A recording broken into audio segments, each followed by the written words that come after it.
三角洲游戏降临现实，曾经人人向往的非洲之星，如今却放在仓库里吃灰都没人要。从游戏里带出来的大红都具备特殊作用，有人摸出克劳迪乌斯半身像，号令阿萨拉士兵征战四方；有人摸出复苏呼吸机，能让死去之人重获新生；更有人摸出军用炮弹，成为镇国名将。至于传说中的非洲之星和海洋之泪，还没人知道他们有什么特殊能力。我叫叶寒，一个普通的高3学生。前世我因沉迷三角洲游戏，熬夜干完99%的任务后，一头栽倒在了键盘上。再睁眼我就穿越到了这个鬼地方。有趣的是，这里的高考不考数理化，考的是三角洲游戏的攻略。从游戏里摸出的东西，还能在现实里用。阿萨拉卫队士兵一般使用什么武器？好难啊！你知道是什么吗？不知道，好像是什么卡尔突击步枪。哎，没人知道吗？那我要随机点名了。救命救命！你们知道是什么吗？哦，这小子终于开窍了，知道学习了。算了，还是考一考他吧。叶寒，阿萨拉卫队士兵一般使用什么武器？这是基础题，别告诉我你不会。卡尔夫15突击步枪 ，M16 AI 突击步枪。X74 有突击步枪，野牛冲锋枪 Uzi 冲锋枪 ，M870 霰弹枪，有时候还会用 PT232 和950突击步枪。一时间，整个教室变得鸦雀无声，接着就传来了同学们小声议论的声音。我操，他居然真的知道，这怎么可能啊？这看起来就是随便编的吧？我都从来没听过这些。我觉得不一定，他以前可是去过巴克什的。简直是胡言乱语！阿萨拉卫队士兵用的武器只有野牛冲锋枪和 M870。你这是靠数量来蒙正确答案，耍小聪明。听到老师给出的正确答案，同学们这才松了口气，接着都幸灾乐祸地看向我。哼，这群人只见过最基础的杂兵，他们根本不知道阿萨拉卫队在高难度副本里武器配置有多全。干员们，我们即将到达行动地点，本次行动难度较高，你们需要自行获取作战物资。行动区域阿萨拉正陷入混乱，多个组织控制了不同区域，尽可能在区域内收集军事情报和战略物资。或击败敌人，从他们身上获取物资，但如果你被击败，你将失去所携带的物资。务必在预定结束时间前到达撤离点并撤离。牢记生存法则：战斗、搜索、撤离。这些都是我当年刷副本时用命试出来的，比教材上那2具野牛冲锋枪和 M870 靠谱多了。你这是什么态度？要不你来编写教材好了。同学们看到杨老师发这么大的火，教室里又恢复了安静。我满不在乎地耸了耸肩，毕竟穿越前我可是精通所有地图，能单通绝密航天的天才少年，到了这个世界简直就像一本活的百科全书。同学们都怒气冲冲地瞪着我。之前在三角洲怎么没见你多厉害，只会说大话打嘴炮的家伙。可大家不知道的是，刚才老师又仔细看了看教材，第一页确实只有野牛冲锋枪和 M870， 但在第2页上清楚写着我之前说的其他几把枪械。至于 PT232 和950突击步枪，就连教材上都没有记录。本来就生气的杨老师这下彻底发怒，其他同学见状纷纷说道：“你要是真这么厉害，怎么不进机密大坝？随便带点东西出来，都够你交学费了。”面对这些质疑，我头也不回地走出了教室，因为就算是这个世界最权威的教授，所知道的信息也未必有我多。我每天来学校，只不过是想毕业后能进入特别行动公司，每个月领到3张新兵制式装备券而已。1张制式券价值足足有5万，现在的我根本买不起。就在这时，我接到了医院的电话，医生通知我的母亲病情加重了，让我尽快赶到医院。到了医院后，医生拿出一沓病历递给我，脑癌。为什么会这样？我上一世的亲生母亲就是因为脑癌去世的。不好的回忆一下子涌了上来，眼泪渐渐模糊了我的双眼。我询问医生母亲还能活多久，医生告诉我运气好的话还有2个月。看到我的样子，医生有些不忍心，告诉我只有复苏呼吸机能救我的母亲。听到这几个字，我的眼睛一下子睁大了。可是那东西不是用来治疗心肺疾病的吗？听到我这个问题，医生摇了摇头，不是的。我一个在特别行动公司工作的朋友跟我说过，复苏呼吸机有着非常强大的效果，就是能让人复活。听到医生的回答，我简直不敢相信自己的耳朵。我第一次听说的时候，反应也和我一样。三角洲的物品之所以那么贵，完全是因为它们都有一些特殊效果。至于复苏呼吸机的价格，更是有钱也买不到。如果可以的话，我去试试运气吧。说完，医生就急匆匆地走了。我站在原地愣了很久。以前母亲生病的时候，我什么也做不了，现在到了我最擅长的领域，居然能拯救另一个母亲，这难道不是老天给我的一次弥补的机会吗？此时教室里，杨老师敲着黑板继续讲课。我们今天要讲的重点是打腿战术，用最便宜的1级子弹攻击阿萨拉卫队士兵的腿，通过让他们失血过多来杀死他们。只有这样才能用最便宜的子弹击杀有护甲的士兵，但一定要注意避免正面冲突，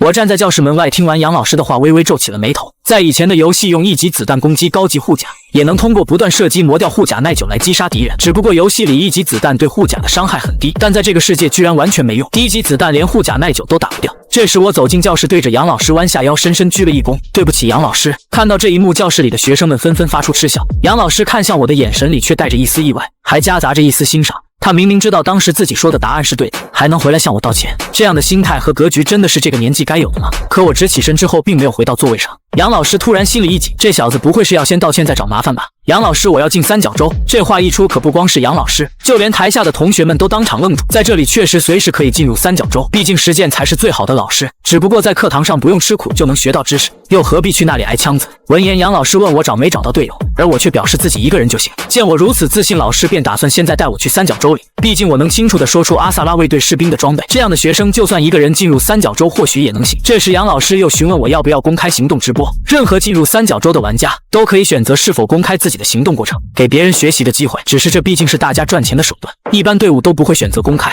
我点了点头，完全公开。当我说要完全公开的时候，那些准备看我笑话的学生们都高兴坏了，而杨老师则若有所思地点了点头，随后也不再耽误时间，很快就带着我来到了其中一个入口。面前是一扇普通的门，但门后面的景象完全被迷雾笼罩着，从这里进去就是三角洲了。里面会有一些散人玩家，也许你可以试试运气找个队友，要是实在找不到队友，我建议你去普通的0号大坝，那里相对安全一些。我点了点头，向杨老师道了声谢，然后转过身朝着迷雾走去。等等，你带钱了吗？没有啊，你这孩子没带钱进去干嘛？难道是要去跑刀？杨老师被我搞糊涂了，没忍住骂了一句，因为这个世界没有游戏里那种安全箱，空着手进去除了挨打基本没有别的可能。杨老师看着我面无表情，又试探着问了一句，你的刀呢？拿出来让我瞧瞧。我又摇了摇头。杨老师这次彻底说不出话了。虽然确实有人空着手进三角洲去熟悉地图收集情报，但别人至少还知道带把刀防身，我这小子进去恐怕遇到危险都躲不过去。不过生气归生气，杨老师还是拿出手机给我转了2万块钱，钱虽然不多，你看着买点止疼药，再买把霰弹枪之类的武器。我知道你是个好学生，怎么合理携带物品和枪械不用我多教了。我看着到账的2万块钱，眼睛都快瞪圆了。谢谢杨老师，我又鞠了一躬表示感谢，然后转身走进了迷雾里。踏入迷雾后，眼前的景象变了，仿佛来到了另一个世界。左右两边分别有无数扇门，应该是通往其他地区的通道入口，到处都能听到有人在喊野牛冲锋枪1万元，无限收9乘19毫米2级弹，有货的来，赌桥坝顶居速来，记得带上全家福。声音从4面8方传来。我逛了一圈后，在一个卖血药和消耗品的摊位前停了下来，然后花费5000买了个车载急救包和奶片。这个车载急救包可是个好东西，虽然只要3000块，但却可以恢复体力和血量。以前在游戏里，一把200-300万的装备都觉得没什么，但换成真钱也太让人肉疼了。离开摊位后，我四处看了看，这里分别有5个路标和箭头，上面分别写着0号大坝、长弓溪谷、巴克什、航天基地和潮汐监狱。因为这是我第一次进这个世界的三角洲，所以我打算先去0号大坝了解一下情况，先攒够足够的资金，然后直接进绝密巴克什。毕竟巴别塔医疗区里复苏呼吸机的爆率相对来说还是比较高的。顺着路标来到0号大坝入口前，我看到面前有3道传送门，分别对应普通机密和永业。普通大坝门前聚集的人最多，永业大坝门前1个人都没有，而机密大坝门前只有3个人，他们都穿着5级防弹衣和头盔，手里握着满配的 Kar-15气场十足。突然一个帅哥拍了拍我的肩膀，行了别丑了，人家都是大佬级别的人物。我先自我介绍一下，我叫林业，要不要组队？0号大坝我们一起倾吐。闻言我激动地握住了对方的手，但却表示自己想先进去看看情况，下次一定。跟对方告别后，我径直走向普通0号大坝的传送口。下一秒我就出现在了一架熟悉的直升机里，同时熟悉的声音也从对讲机里传来。随着直升机里熟悉的对话结束，一根绳索垂落下来，我顺着绳索安全落到地面。落地后我下意识地环顾四周，眼神微微一眯，锁定了身后某个地方。一个几乎完全透明的无人机依旧没能逃过我的视线。更让人惊讶的是，这居然是军用无人机。原来所谓的行动公开是靠军用无人机跟随拍摄来直播的吗？在游戏里，军用无人机只是普通的4个红色物品，价值大概在50万左右，但在这个世界它显然和复苏呼吸机一样，被赋予了某种特殊效果。要是没有超强的动态视力，我无论如何也发现不了。身后跟着一个记录我一举一动的无人机，看来这个世界比我想象的还要有意思的多。此时教室里正在观看直播的众人内心正受到强烈的冲击。一名同学揉了揉眼睛，咽了口唾沫后，带着难以置信的语气问老师，我刚才是不是看错了？他好像在看我们，应该只是巧合吧。不光是学生们，就连杨老师的额头也冒出了一丝冷汗，也难怪大家会有这样的反应。军用无人机启动后没有一点声音，它的隐蔽性极强，就算是高速摄像机也很难捕捉到。在0号大坝里，我这一局的出生点是边缘的游客中心，我没有急着进游客中心去查看房卡刷新点和保险箱这类的高级物资，因为我连背包都没带。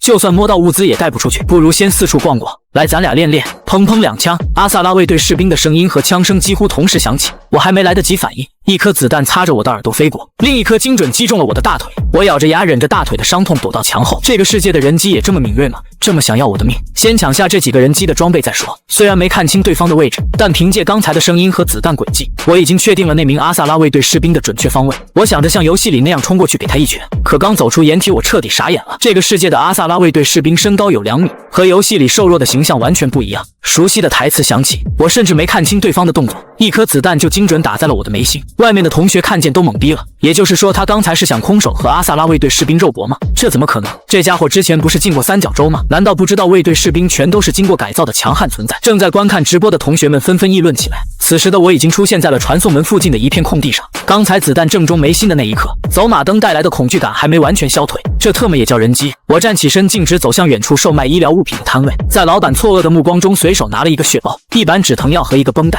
然后潇洒的转身就走，只留下一句记我账上。就再次踏入了0号大坝的传送门。落地后，我开始确认复活位置，这次的复活点是水泥厂1号位。确定位置后，我没有耽误时间，立刻开始搜刮附近的物资。要知道，我附近有3个复活点的人可能会来水泥厂。我必须趁着这个时间差，杀掉一名阿萨拉士兵来获取枪械。我熟练的来到水泥厂那个放着航空箱的房间里，虽然是1号位，但还是习惯性的排了下点，抬头扫了一眼头顶的水管。以前玩游戏时，我就曾被藏在水管上的人偷袭致死。确认没人后，我打开航空箱，开始不停翻找起来。稀有物品的爆率还是和以前一样低，航空箱里只找到了一把双翅滑膛枪。游戏里水泥厂的高架处会固定刷新一名阿萨拉盾兵。听到沉重的踩铁声传了过来，我这时候已经能确定盾兵的位置。我小心翼翼地从对方身后的楼梯悄悄摸上高架顶部，随后就看到了那道身高2米的红色身影，压迫感特别强。我在航空箱旁边压低身体，放慢呼吸频率，小心翼翼地向盾兵挪去。而屏幕另一端观看直播的众人也不由得屏住了呼吸。这小子连枪都没有，还敢打阿萨拉盾兵的主意。一名成绩名列前茅的学生却发现了其中的细节。我们不觉得他好像对这里特别熟悉吗？从一开始他走的每一条路线都有明确的目的地。此时我已经站到了距离盾兵不到1米的地方，我连续2拳击中对方头部，无伤拿下了阿萨拉盾兵。教室里瞬间变得一片寂静。杨老师揉了揉眼睛，确认自己没看错后，方才激动地喊道：“不愧是我的学生，这可是建校以来第一次有学生能独自击败阿萨拉盾兵，而且全程无伤。”杀死盾兵后，我迅速拔下盾兵的头甲枪胸挂，然后穿到自己身上。戴好头盔后，我就开始翻旁边的航空箱，不过里面只有1袋水了，实在太重，我果断放弃。转头就看到了旁边的大型保险箱，居然刷在这里了。这一波要赚大了，就算爆率再低，大型保险箱里至少也能出个小物件，运气好的话，说不定还能出个小金。我现在身上的物资加起来已经值3万多了，要是出个小金，就差不多就有9万块钱了。开了。哼，还想偷拍我？我记得在这个世界中，还没有人知道游戏里的保险箱密码，得想办法把密码改了。呵呵，这样一来，游戏里的宝箱就尽归我有。不出意外的话，应该是个牛角饰品。果然没猜错。哦，居然还有一把 AKS-74U 突击步枪。算了，一并带走吧。可以出发了，必须在别人赶到水泥厂之前，尽快前往撤离点。等等，这井盖里好像有东西。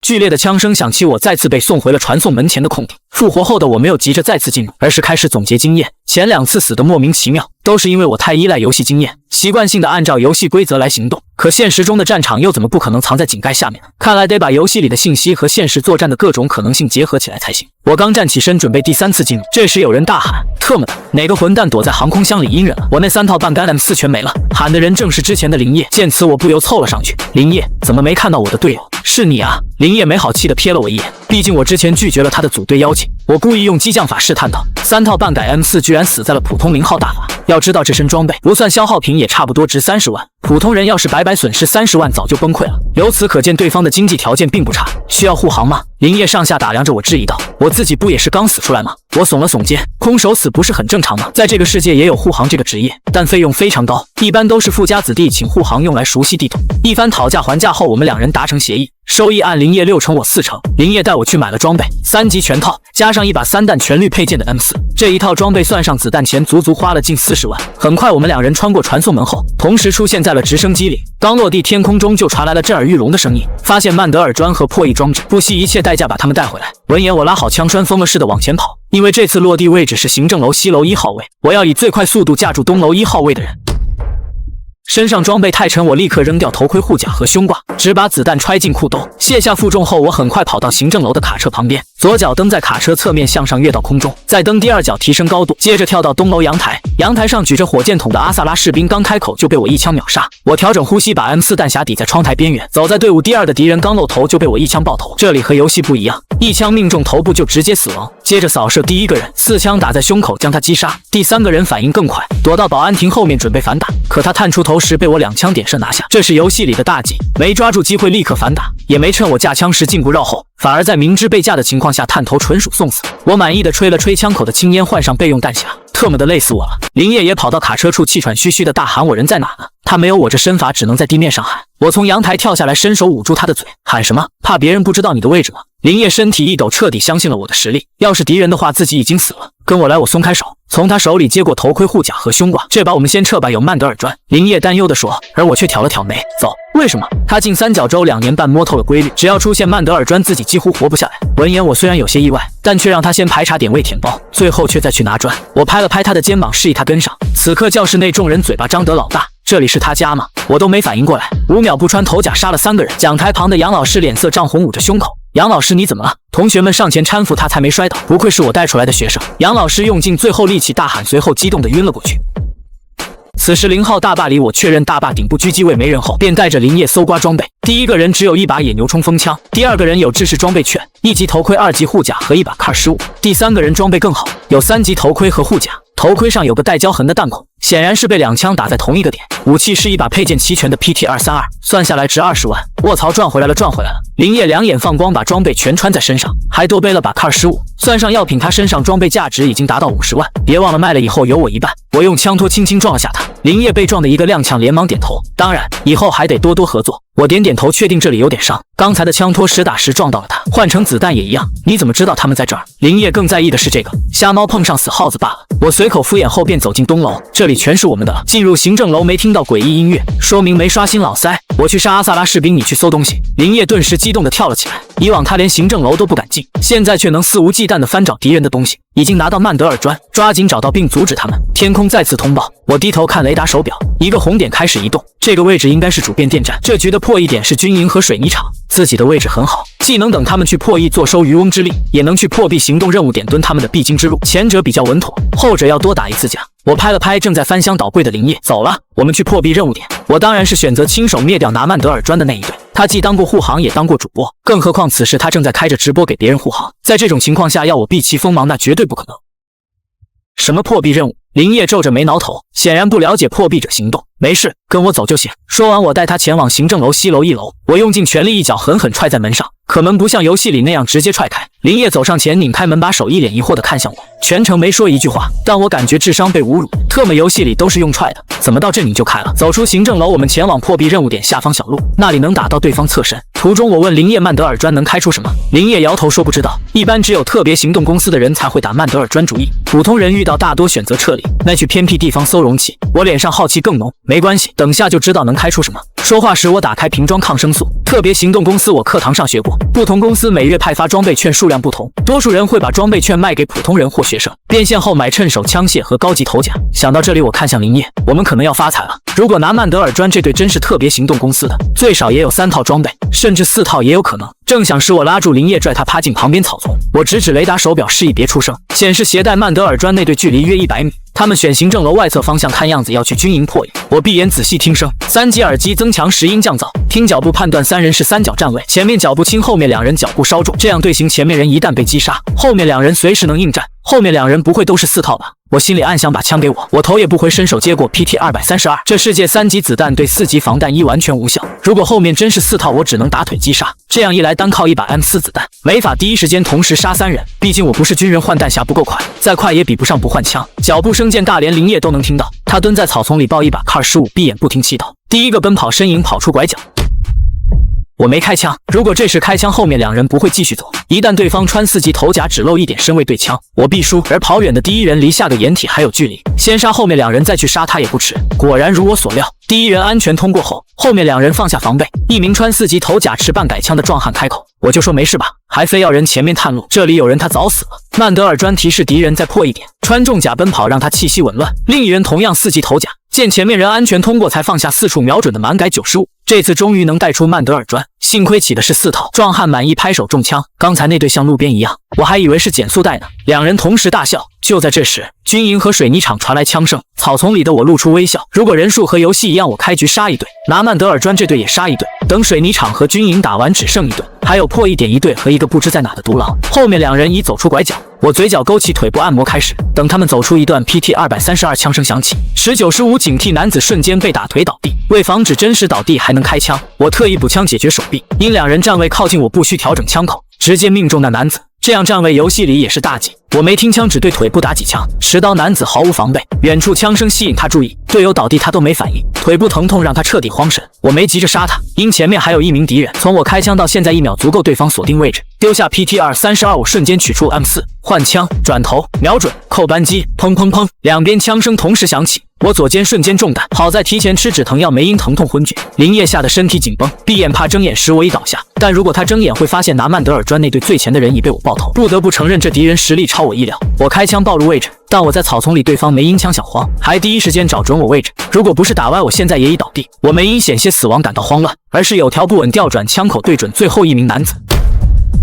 他腿部已中几枪，离死很近，对方已经开始慌乱，绞成了固定靶子。我甚至不需瞄准，直接抬枪完成打腿击杀，抓紧舔包。说着，我掏出手术包处理肩膀伤口。听到我冷静声音，林业才睁眼，赶紧起身跑向尸体。之前我说过，这局目标是破1曼德尔专，现在你需要头甲要去打再破1点那队。林业不敢耽误，找到2具4级头甲尸体，扒下一套后连枪都没看就跑回。我处理好伤口，接过4级头甲，这样装备在普通0号大坝跟中大奖没区别，头甲除灰尘剐蹭外完好无损。等下你把他们装备装好再带曼德尔专。我换头甲时吩咐林业，等下我自己去找他们，记住给我5分钟，如果我打赢会发暗号，你再过来找我。要是5分钟后没暗号，你就自己带物资沿这条路跑到游客中心侧面隧道撤离。我快速讲完安排，要是在游戏里这做法只能保证老板1人撤，但在这里林业把装备带出去后，还能跟死亡传送回来的我一起分享，只是这得看对方的人品怎么样。我没等林业回应，随后我从后背取下 PT232 突击步枪，砰砰砰砰砰，对着军营和水泥厂的方向有节奏的开了5枪，把 PT232 丢给了林业后，我转身就朝着军营和水泥厂交汇的公路走去。我走后，林业独自整理起3具尸体上的战利品，因为三角洲的人死后会被传送回去，现在留在地上的尸体已经完全看不清脸，只是3具模糊尸体。我去，这些少说100万了吧。林业把装备搬进草丛整理，带曼德尔专不担心附近有人，专会暴露携带者位置，同时附近有敌人时也会发出提示。正在整理背包的林业抬起头，这时军营方向已经响起了枪声，我已经跟对方交上火了。外面林业嘴里开始不停念叨替我祈祷起来，但手上整理背包的动作一点都没变慢。经过一番整理，现在的背包和胸挂已经完全塞不下任何的东西，就连手术包都被丢了出去，只留了一支强效注射剂以防万一。这时军营方向的枪声早就停了。林业看了眼天空中隐约显示的时间，从我出发到现在已经过了4分10秒。此刻林业手里紧紧攥着一片止疼，一旦到了约定时间，他就会吃下这片止疼贴，然后一路跑到撤离点。时间1分1秒过去，林业额头上已经冒出汗水，含在嘴里的止疼片也因为汗水变得有些咸。没事的兄弟，出去以后我肯定按承诺跟你4-6分场，不5-5开。5分钟时间一到，林业按照我说的朝着游客中心的方向跑去。就在这时，安静了片刻的0号大坝突然响起5声有节奏的枪声。卧槽，牛逼啊兄弟！正打算含泪跑路的林业听到这熟悉的节奏后，整个人激动地跳了起来，拖着沉重的背包往军营的方向赶去。到了军营，他有些不敢相信自己的眼睛，手里的枪都滑落在地，几个帐篷之间躺着好几具模糊的尸体，止疼药在其中1具帐篷里。我微弱又沙哑的声音传了出来。闻言，林业立马翻了几下背包，这才想起自己为了多装些配件，早就把药品全丢了，最后一片止疼药也被自己吃了。林业赶紧丢下背包，快步跑到其他几具尸体旁翻找，终于在其中1具穿4级装备的尸体上找到了止疼药。林业赶紧朝着帐篷一路小跑过去，刚一进去他就彻底傻眼了。只见我满身是伤的半靠在帐篷上，眼皮耷拉着，看样子体能已经耗到了极限，4肢也出走了2只。林业一番手忙脚乱后，终于从药瓶里取出一片止疼片塞进了我的嘴里。止疼片下肚，瞬间缠绕我全身的疼痛感就消失了。只能说三角洲出品的东西果然是精品，区一片止疼片，药效发作的速度甚至比麻药还快。快，先把曼德尔砖放到破译器里，没时间了。不再被疼痛折磨的我立刻开口大喊，我们这一局的复活点在行政楼西楼1号位，撤离点肯定是游客中心，这几乎要穿越整个0号大坝。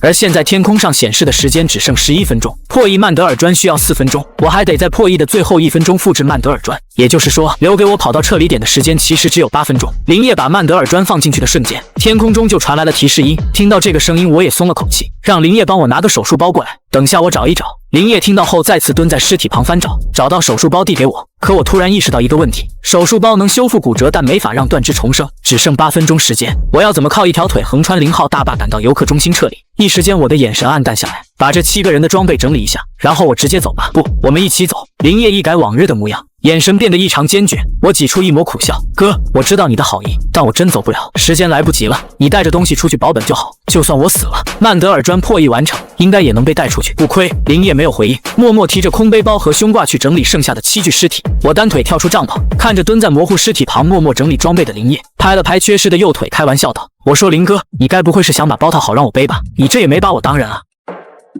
林业把额前的中分向两边扒了扒，显然这发型影响到他低头整理背包。这些人里有一个是4级套，其余都是3级套。这些装备要是全能带出去，你知道值多少钱吗？100万啊！多少人不吃不喝几10年才能攒够？林业一边说一边快速挑选高价值配件，不断优化背包和胸挂空间。不至于吧？这只是个游戏。我说到一半突然停住，不知不觉又把这里当成了游戏，所以对这些财物没太在意。单说那套4级头盔和护甲就足足值20万啊！林哥一共7个包，千万别漏了。我先去复制曼德尔砖。说完，我一跳一跳的向破译站蹦去。要是在游戏100-200万没撤出来也无所谓，再打一局就行。但这里不一样，这可是实打实的100-200万现金。很快我成功破译了曼德尔砖，林业也把高价值物品全整理好了。货都整理好了，你全换上就行。林业把沉重的背包和4级套放到我面前，可惜还有不少值钱的杂物，实在装不下。我看着鼓鼓囊囊的背包和胸挂，满意的点点头，随后习惯性的检查了一遍背包，随后让林业再拿些值钱的东西过来。林业虽然不解，但还是照做了。林业走后，我回头瞥了眼身后无人机的位置，调整身体角度，完全挡在背包和军用无人机中间，希望这招能管用。这个世界没有安全箱，能带多少东西全看背包和胸挂容量。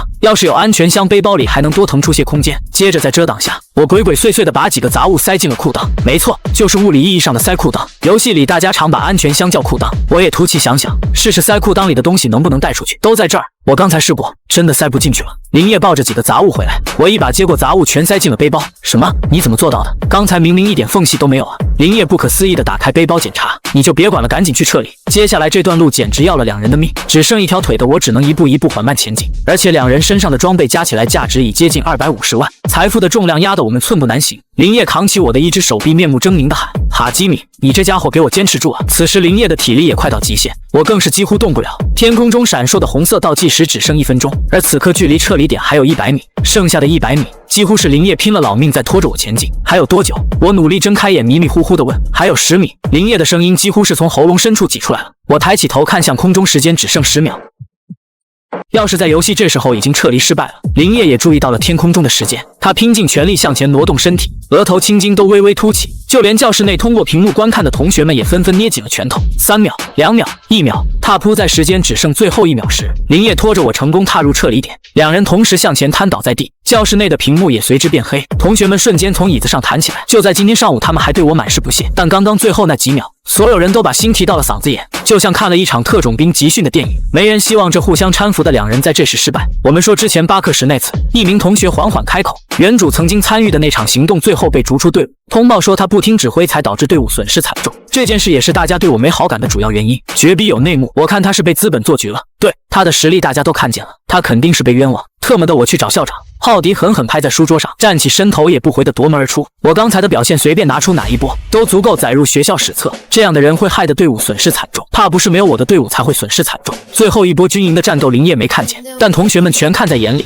我一人面对3把不同的枪，丝毫不落下风，甚至最后被藏在帐篷里的独狼玩家偷袭，没弹药的情况下，仅凭随手捡起的牛角就完成反杀。其实我只用了不到2分钟就搞定了这一切，只是止痛药效过后疼得晕了过去，才超出了一开始约定的时间。刚才真是要累死我了，我感觉要是刚才不撤离，我可能都直接累死在里面了。刚从传送门出来，状态恢复满格的林业就开始激动的喋喋不休，毕竟这次带出来的东西除了每人100多万的价值，还有传说中的曼德尔砖。我伸了伸重新长出来的右腿和左臂，对旁边的林业道谢：“刚才谢谢你了。”林业满不在乎的摆了摆手：“谢什么？要是没你，我们哪能赚这么多？我一开始还以为你小子吹牛逼呢。”听林业这么说，我也有些好奇。那你就敢投40多万的装备给我？要知道，除了3级头、3级甲和半改M4，光是子弹钱就有10万，要是死在里面，谈笑间一辆奔驰就没了。林业自信回答：靠直觉吧，我运气一向不错。我轻轻点了点头，自己前2次进三角洲出生点都很一般，跟林业一起的第一把就刷到了西楼1号位，还出了曼德尔砖，刚好这把他又起了装备，这些条件少一个都不行。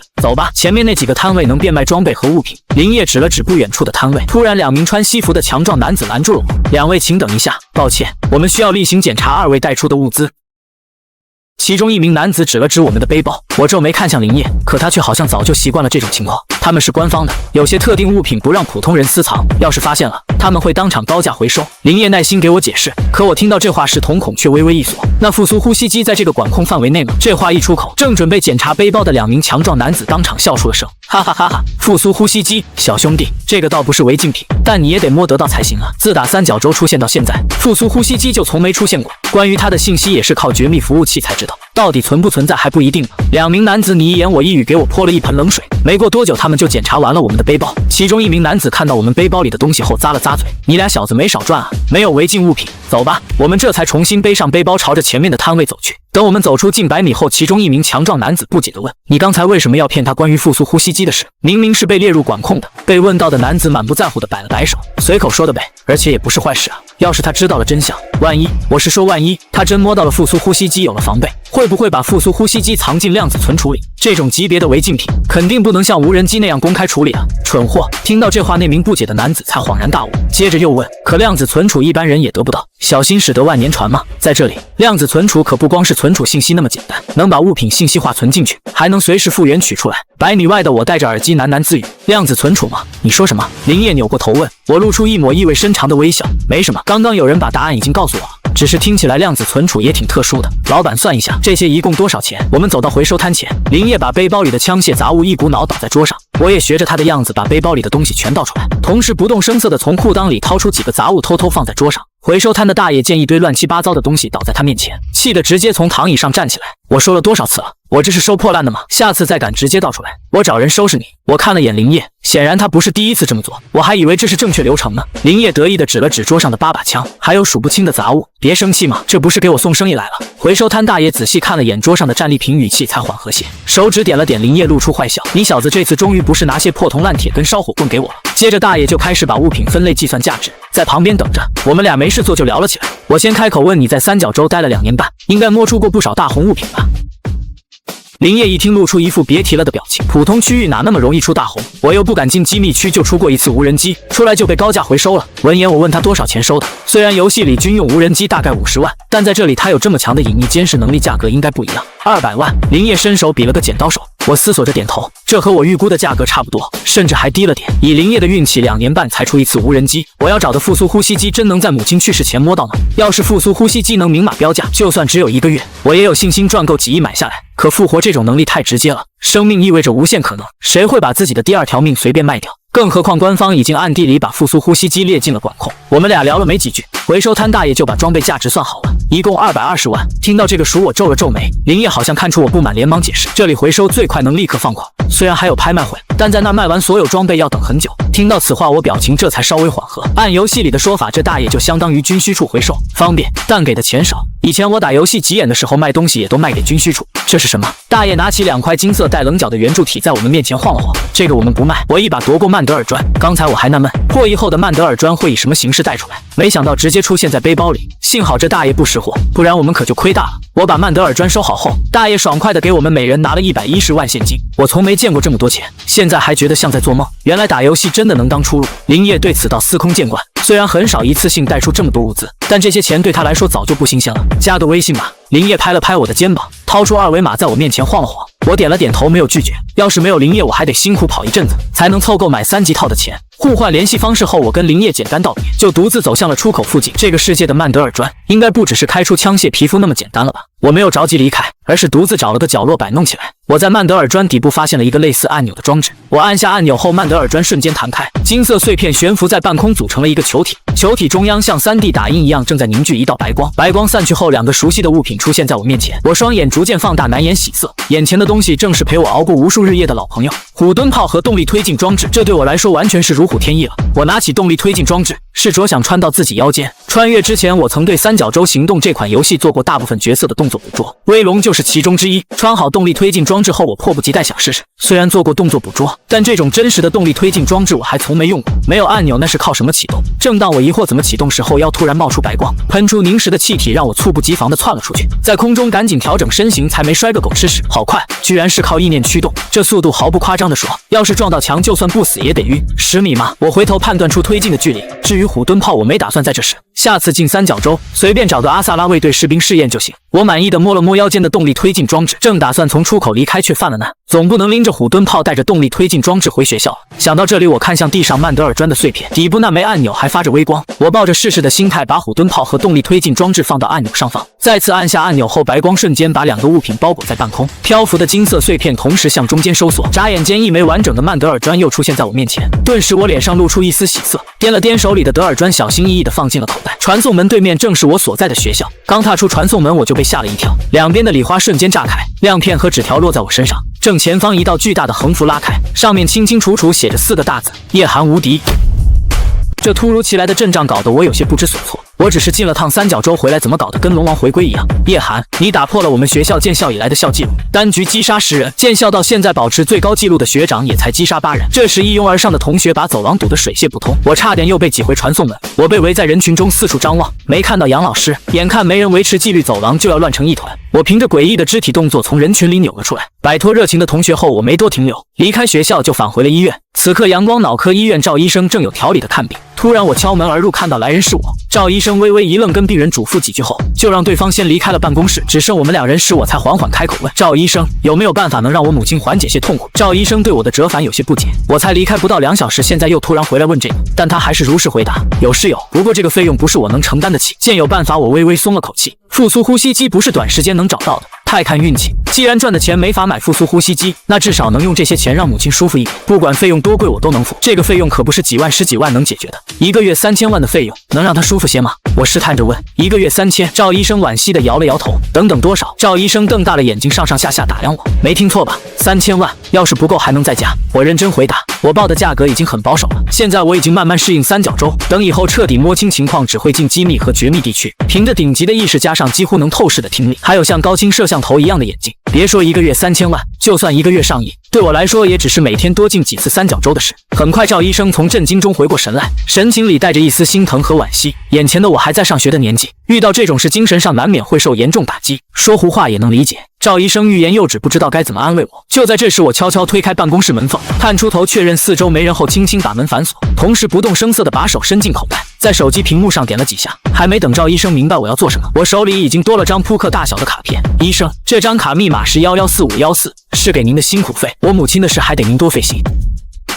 等赵医生摸到银行卡上特有的钢印时，瞳孔越睁越大。他这是在贿赂我，眼前这学生到底是从哪学来的社会套路？而且我每天都会往这张卡里打100万，另外我母亲治疗的费用我会单独再付。等等，赵医生抬手打断我，你到底从哪弄来的钱？去了趟三角洲，我如实回答，毕竟不说明钱的来历，没人敢轻易收下。而在这个世界，三角洲赚钱合法合规全靠本事，当然更多的还是运气。我平淡的话，在赵医生听来却像在平静的水里投了颗炸弹。去了趟三角洲，怎么听你说的跟去那边捡钱一样？要知道，从我离开到现在还不到2个小时，别说2个小时，就算一天12个小时泡在三角洲，能贷出1万都已是顶尖水平。更何况你刚说卡里有100万，这是什么概念？赵医生怀疑的看向我，这次少了点，有点不太熟悉。我点了点头。赵医生再次瞪大双眼，这说的是人话吗？我2个小时赚了别人好几年的钱还嫌少？赵医生缓缓呼出一口气，努力压下想骂人的冲动。按这个费用标准，我母亲会很舒服，但这不代表她剩余的时间能延长，只是减轻痛苦。还有，我不知道你这年纪跟谁学的，把这个拿走。我是医生。说到最后一句时，赵医生的表情格外认真。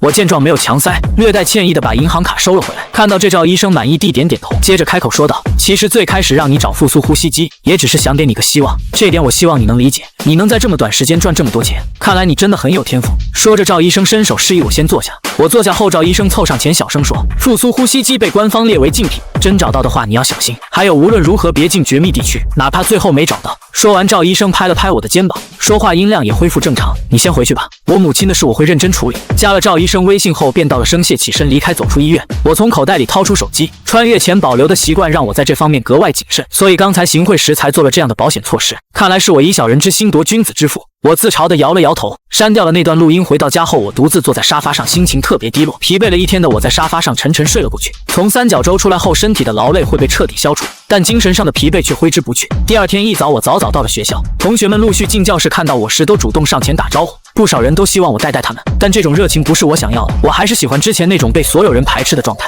安安静静当透明人。我默默闭眼，低下头，静静等班主任来。我来学校不是为了上课，我需要通过班主任才能进三角洲。作为学生，不允许独自去三角洲入口。就在这时，一个身材强壮的同学站到我书桌前。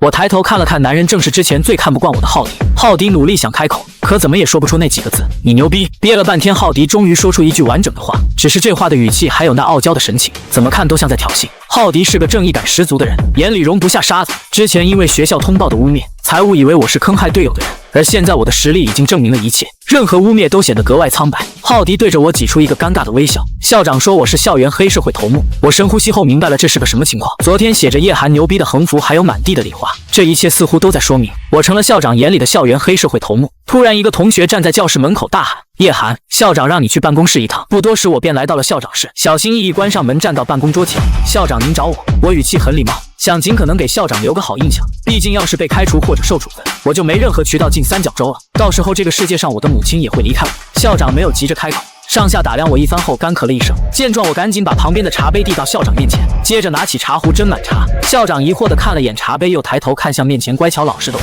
你跟谁学的这一套？我一句话没说。见我这样，校长摇了摇头，拿起茶杯吹了吹，说说吧，曼德尔专开出什么了？这话一出，我愣在原地。我早就想好了所有说辞，可校长找我居然是问曼德尔专的事，都怪那该死的浩迪误导了我。什么专？我皱着眉疑惑地问。校长放下茶杯，微笑着摇了摇头。课堂顶撞老师记过一次，当众藐视教材记过一次，在校园里组织恶性势力，这些加起来够开除我几次。另外，曼德尔专不算违纪。听到最后一句，我这才松了口气。动力推进装置和虎蹲炮。我说完，校长没多大反应，只是轻轻点了点头。不错，是绝密服务器里提到的 GTA 干员威龙的装备吧？这已经是我第二次听到绝密服务器。游戏里绝密服务器也是大红物品，但在这里它似乎存储了大量信息，那我就不太清楚了。我一脸迷茫地挠了挠头。50多岁的校长早就是人精了，怎么可能看不出我在装傻？关于我之前的事，我会派人查清前因后果，还我清白。另外，联校狙击精英大赛你有没有兴趣参加？校长用手指轻轻敲着桌面问。这不是多动症。面对我这么有心机的人，他不得不靠这种方式干扰我过多思考。现在回答去还是不去？校长催促道：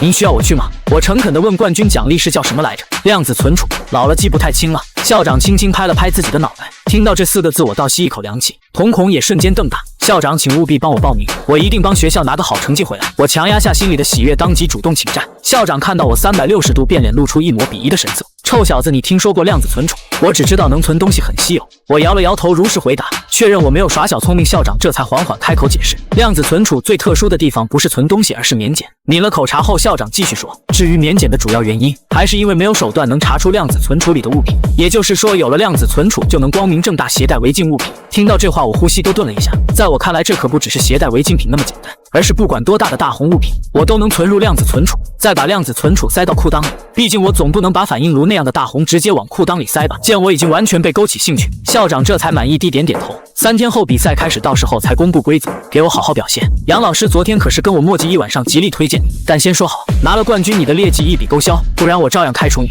说完，校长拿起一个茶杯，斟满茶后朝我这边推了推。虽然嘴上这么说，但实际上就算我没拿到成绩，校长也不会处罚我，通过联校大赛给我一个展示自己的机会。到时候关于我的各种议论也会不攻自破，我自然也听出来了，微微鞠躬道谢，感谢校长信任。我先回教室上课。这小狐狸连这都懂，真的只是普通学生吗？3天后的联校狙击精英大赛赛场人声鼎沸，各校顶尖选手身穿定制战术服，枪械的金属光泽在灯光下泛着冷冽锋芒，而我依旧是一身简单的校服，腰间暗藏着曼德尔专转化的动力推进装置，手里握着从三角洲带出的 PT-232突击步枪。这把枪陪着我经历过0号大坝的生死，枪身的划痕都是勋章。校长坐在观礼台中央，杨老师在一旁频频搓手，林烨则挤在观众席前排，举着自制的夜寒无敌牌子格外显眼。比赛规则出乎意料的简单，在模拟三角洲的全息战场中，率先找到并带回量子核心，且成功抵御三波列军团袭击者获胜。随着哨声响起，我凭借对三角洲地形的本能熟悉，瞬间启动动力推进装置，后腰白光乍现，整个人如离弦之箭窜出，在空中调整身形时，